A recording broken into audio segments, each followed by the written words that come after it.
గుంటూరు పశ్చిమ నియోజకవర్గంలోని నిర్లక్ష్యానికి గురైన డివిజన్లలో ఎమ్మెల్యే గళ్ల మాధవి అభివృద్ధి బాట వేస్తున్నారు. అభివృద్ధికి నోచుకొని శివారు ప్రాంతాలపై దృష్టి పెట్టి కోట్లాది రూపాయలతో అభివృద్ధి పనులకు శ్రీకారం చుట్టారు. ఈరోజు 21వ డివిజన్లో 1,91,40,000 రూపాయల భారీ నిధులతో సీసీ రోడ్ల నిర్మాణానికి ఎమ్మెల్యే గళ్ల మాధవి శంకుస్థాపన చేశారు.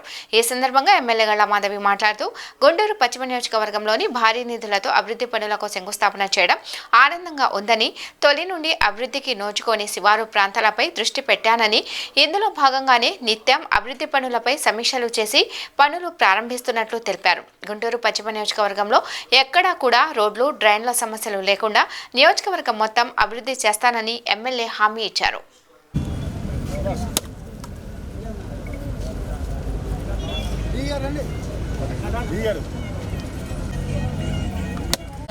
ఈరోజు 21వ డివిజన్లో అభివృద్ధి కార్యక్రమాలని చేపట్టడం జరిగింది.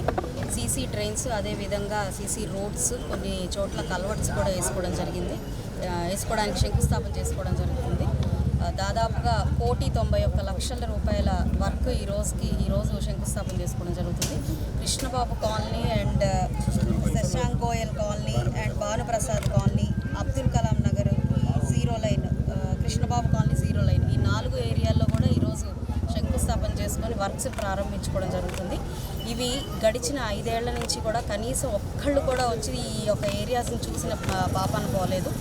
ఎక్కడ కూడా డ్రైన్స్ కానివ్వండి, రోడ్స్ కానివ్వండి లేని పరిస్థితి. ఈ యొక్క స్లమ్ లాగా వదిలేయడమే తప్ప దీనికి ఎక్కడా కూడా అభివృద్ధి అనేది లేకుండా చేసిన పరిస్థితులు మనం చూస్తూ వచ్చాము. 4 నెలల క్రితం డివిజన్ పర్యటనకు వచ్చినప్పుడు ఇక్కడ స్థానికంగా ప్రజలను ఎదుర్కొంటున్న అనేక సమస్యల్ని చూసి దీనికోసం అనేసి అన్ని వర్క్స్ కూడా శాంక్షన్ చేయించడం జరిగింది. ఈరోజు దాదాపుగా 1,91,00,000 కేవలం ఈ యొక్క డివిజన్లోనే వర్క్స్ జరగబోతూ ఉన్నాయి. ప్రజలందరికీ కూడా ఇంకా ఎన్నో సమస్యలు ఈ డివిజన్లో ఉన్నాయి. పందుల సమస్య చాలా ఉంటుంది అంటున్నారు. శానిటరీ ఇన్స్పెక్టర్లు లేక చెత్త తీసేవాళ్ళు, డ్రైన్స్ తీసేవాళ్ళు కూడా ఎప్పుడు ఈ యొక్క డివిజన్కి రాని పరిస్థితి కనపడుతూ ఉంది.